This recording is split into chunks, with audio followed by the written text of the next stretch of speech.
The Indiana Hoosiers are national champions. The Indiana Hoosiers are national champions. I want everyone to just take a minute, deep breath in, deep breath out, and listen to the words I'm saying. The Indiana Hoosiers are national champions. What a time to be alive. We have just witnessed the greatest turnaround in potentially sports history, without a doubt, college football history. And what a treat. What a treat this is. And what I want to talk about with this run is why this team specifically and what has happened at Indiana makes me so hopeful for the future of college football, and why I think this is might be the beginning of the golden age of college football, which if you're a college football fan, which you should be if you're on this channel. Also, if you're new, hi, I'm Lucy. We talk about college football. Every age is the golden age of college football, but right now feels like a little extra special because for the first time in I think my life, which I'm very young, as you can tell, baby face, I feel as if this sport is as wide open as it has ever been, because every year we come into the sport knowing that the key players are Alabama, Georgia, Ohio State, LSU, you know the list. And now Indiana's in that list, and Indiana's in that group. And if Indiana, the losingest program of all time, is able to do it, what's to stop anybody else from turning their entire program into a competitor? I think that Indiana has shown it just takes, well, it takes miracles, because hiring Kurt Cignetti is a miracle, and the use of NIL. And that's not necessarily spending the most money, because you saw the teams that spent the most money did make it to the playoff, Oregon, Texas Tech, but they lost. But knowing how to spend that money wisely, and I don't think what's been done at Indiana can ever be replicated because of just the absurdity of this situation of losing his program of all time to national champion.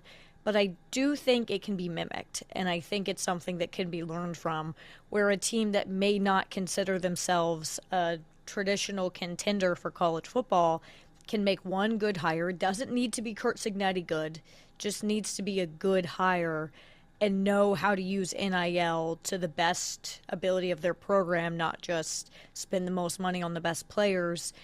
And you can put together a run that may not be Indiana good, and most likely will never be Indiana good, but can have it so when we look at the college football playoff every year, we're seeing new faces, we're seeing new teams.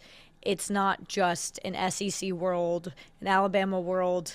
It might just be an Indiana world now, but I feel so hopeful and optimistic about what this could mean for so many different teams, but just in general, the future of this sport. I think there's also some risk and some caution to come with this, where, like, obviously a lot of teams are going to look and be like, I want to do what Indiana did. Well, that's just not going to be possible for everybody. And I think as short as the leashes were on these hired coaches, it might have just gotten shorter, because ADs are going to look at their guy and say, why aren't you doing what Kurt Cignetti has done? And that is a dangerous, dangerous game. But I do think that the normal barriers to competing in college football are gone now, specifically with NIL and the transfer portal, where you are not guaranteed to get the most talented guys in the SEC anymore. And honestly, at this point, you're not getting the most talented guys in the SEC anymore. You can build a roster that might be a little more mature with the transfer portal, and everybody can pay players now. And so it has opened up this entire new level of competition, which I think is really exciting. I also want to caution you, viewer of this channel, lover of college football, that I will never predict who the next Indiana is going to be, because you cannot predict that. And anyone telling you, well, this could be the next Indiana, they don't know what they're talking about, because I guarantee you they didn't predict Indiana to make it to the national championship. We would have called the police on them had they done that. So just know that the next Indiana is not something that you can foresee. It is just something that appears like a phoenix rising from the ashes. I don't know if that analogy really works there, but whatever. I'm just very, very optimistic about what this means for college football in particular.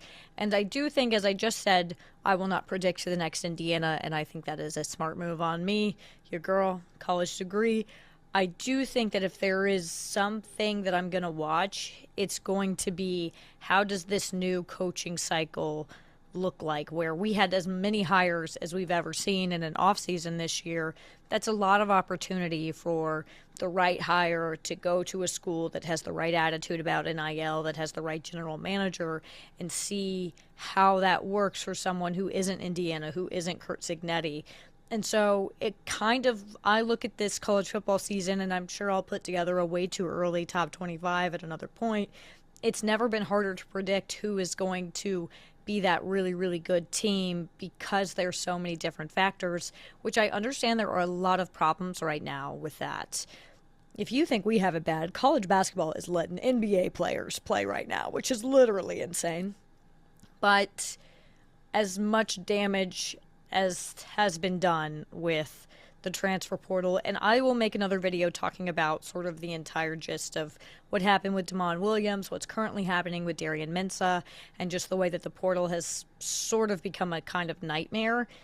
It has also become a lifeline for a program like Indiana. You know, a team that I think is going to be interesting to watch this year is UCLA. Indiana 2.0 taking an entire James Madison to Southern California with them. How does that translate? It's just really exciting. Like, I'm very sad the season's over, which you can't tell because I'm smiling as I'm talking right now. But I look at my favorite team, who probably won't ever make it to the playoff, I know. But I feel the most optimistic I've ever felt about the opportunity that, like, it could be more. Like, they could make it to the playoff and, you know, maybe not. Maybe not. But I'm just very, very excited about what this means for college football. And a lot of people who have since had to, you know, walk their words back and apologize, Paul Feinbaum. People care. And I think having new blood in this sport is so good for us as fans. But you can see that, and I am normally a huge hater of this metric. I, don't care about TV numbers. Unless I work for one of those networks, which they have not hired me, then I'm not going to care about TV network numbers. Like, what does that matter? But I think in this instance, because it supports my argument, we'll use it. 30 million people tuned in to watch Indiana-Miami. That's the most, I think, of any modern college football playoff era game. Like, that's really, really exciting. People care to have somebody different there. People love this new narrative. NIL, the transfer portal, all these changes in the sport have caused a lot of issues, but they also took Indiana to the national championship game. There is so much here that we should be excited about for the future of our sport. I don't think the issues are going to get regulated. I'm just choosing to ignore that stuff right now.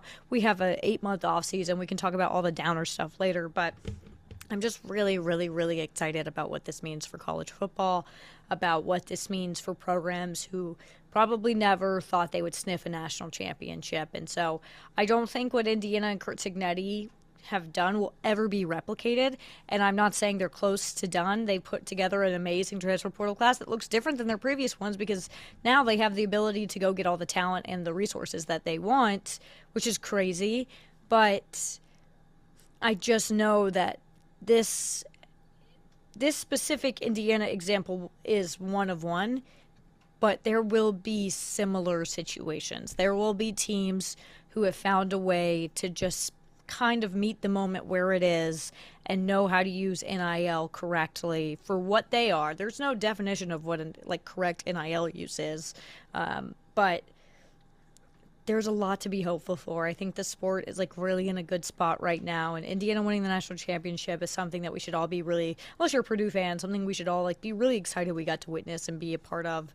And maybe they are the new Alabama. Maybe this argument is entirely wrong and this is just becomes a dominant team. But I really think that the floodgates are open and the chance for another team to replicate a crazy run like that is not zero. And I think that's really special, where 10 years ago we would have never said this. And so I think we're in a really good spot. But that's all I've got today. That's my happy little moment. I'm so excited. And we will continue talking college football on this channel. I know the season's over. I'm very, very, very sad about it. But I want to talk about the portal stuff. I want to talk about all these crazy moments with Mensah and Damon Williams. Maybe even a little college basketball. I'm getting back into that. Make sure you let me know in the comments what we want to chat about, because honestly, I'm pretty burnt out. I've been on the road a long time. We're going to run out of ideas sooner or later, but I appreciate your support. Please, please, please, please, please subscribe. Please. That's what Sabrina Carpenter said. She said, please, please, please, please, please, please. Thank you.